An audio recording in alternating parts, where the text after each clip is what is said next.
Hello parents, जब बच्चे गिरते हैं या फिर उनको चोट लगती है तो मदर परेशान होकर घबरा कर कुछ ऐसी गलतियां कर देती है जिससे उनके जो टिश्यूज चोट लगने से डैमेज हुए हैं वो और भी ज्यादा डिस्टर्ब हो जाता है और बच्चे का दर्द, स्वेलिंग, ब्लीडिंग काफी ज्यादा बढ़ जाता है और सिर पर एक बड़ा सा हेड बम्प निकल आता है जिसका निशान काफी टाइम तक रह जाता है। एक छोटी सी इंजरी जो जल्दी ठीक हो सकता था, जल्दी क्योर हो सकता था, बट आपकी कुछ गलतियों के कारण वो क्योर होने में काफी टाइम ले लेता है। इसलिए एज मदर आपको जरूर पता होना चाहिए कि जब बच्चे को चोट लगे या फिर जब बच्चा गिरे तो उसकी केयर आपको कैसे करनी है, क्या चीजें करना है, क्या बिल्कुल नहीं करना है। बिकॉज छोटे बच्चों का गिरना, चोट लगाना लगा ही रहता है। अक्सर बच्चे खेल खेल में चोट लगा लेते हैं या फिर जब बच्चे बैठना, क्रॉल करना स्टार्ट करते हैं तो बच्चे थोड़ा बहुत गिरते ही है, जो कि बिल्कुल नॉर्मल है। बट उस टाइम पे उनकी केयर सही तरीके से हो ये बहुत जरूरी है। बिकॉज सही तरीका, सही टेक्निक ही आपको मैक्सिमम बेनिफिट देते हैं। इसलिए आज की वीडियो में हम लोग जानेंगे कि चोट लगने पे हमें बेबी की केयर कैसे करनी है जिससे कि उन्हें इमीडिएटली रिलीफ मिले, उनका दर्द, स्वेलिंग, ब्लीडिंग सब कम हो जाए। और कौन सी 2 गलतियां हैं जो आपको बिल्कुल भी नहीं करने हैं। साथ ही हम लोग कुछ वार्निंग साइन को भी देखेंगे जिसके बाद आपको डेफिनेटली कुछ स्टेप्स लेने हैं। तो अगर इस वीडियो से आपकी हेल्प हो तो प्लीज लाइक, कमेंट, शेयर जरूर कीजिएगा। साथ ही चैनल को भी सब्सक्राइब कीजिएगा। तो चलिए स्टार्ट करते हैं। फर्स्ट पॉइंट है compress that particular area.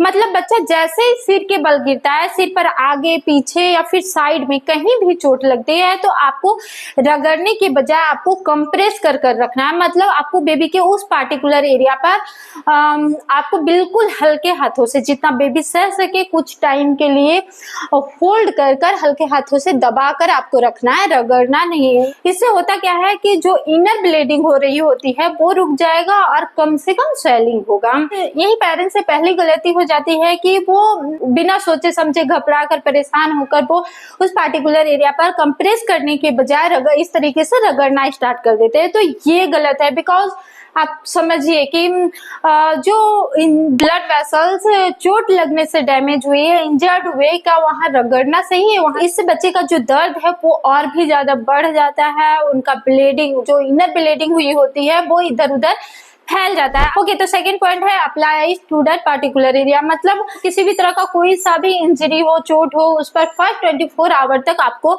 Cold apply करना है। यही पेरेंट जाने अनजाने में कोल्ड पैक की जगह हॉट पैक से सेकाई कर देते हैं, तो ये भी गलत है। बिकॉज कोल्ड पैक क्या करता है, वो ब्लड सर्कुलेशन को और भी ज्यादा इंप्रूव करता है, तेज करता है, जिससे जो ब्लीडिंग हो रही होती है वो और भी ज्यादा बढ़ जाता है।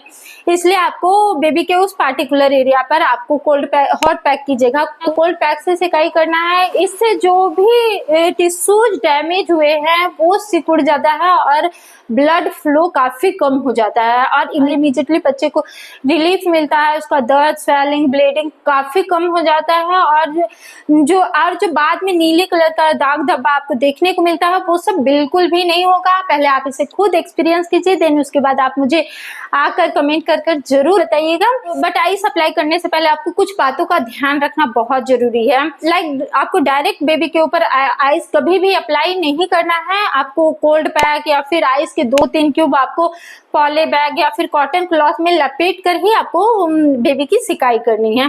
सेकंड, आपको बेबी के उस पूरे पार्टिकुलर एरिया पर आइस को हटा कर रोटेट कर आपको बेबी के उस पूरे पार्टिकुलर एरिया की सिकाई करनी है। ऐसा नहीं कि आप एक जगह पर आइस लिए और रख दिए, तो ऐसा आपको बिल्कुल भी नहीं करना है। इसके अलावा आपको एक बार में मैक्सिमम 2 से 4 मिनट ही बेबी के ऊपर आइस अप्लाई करना है, उससे ज्यादा नहीं।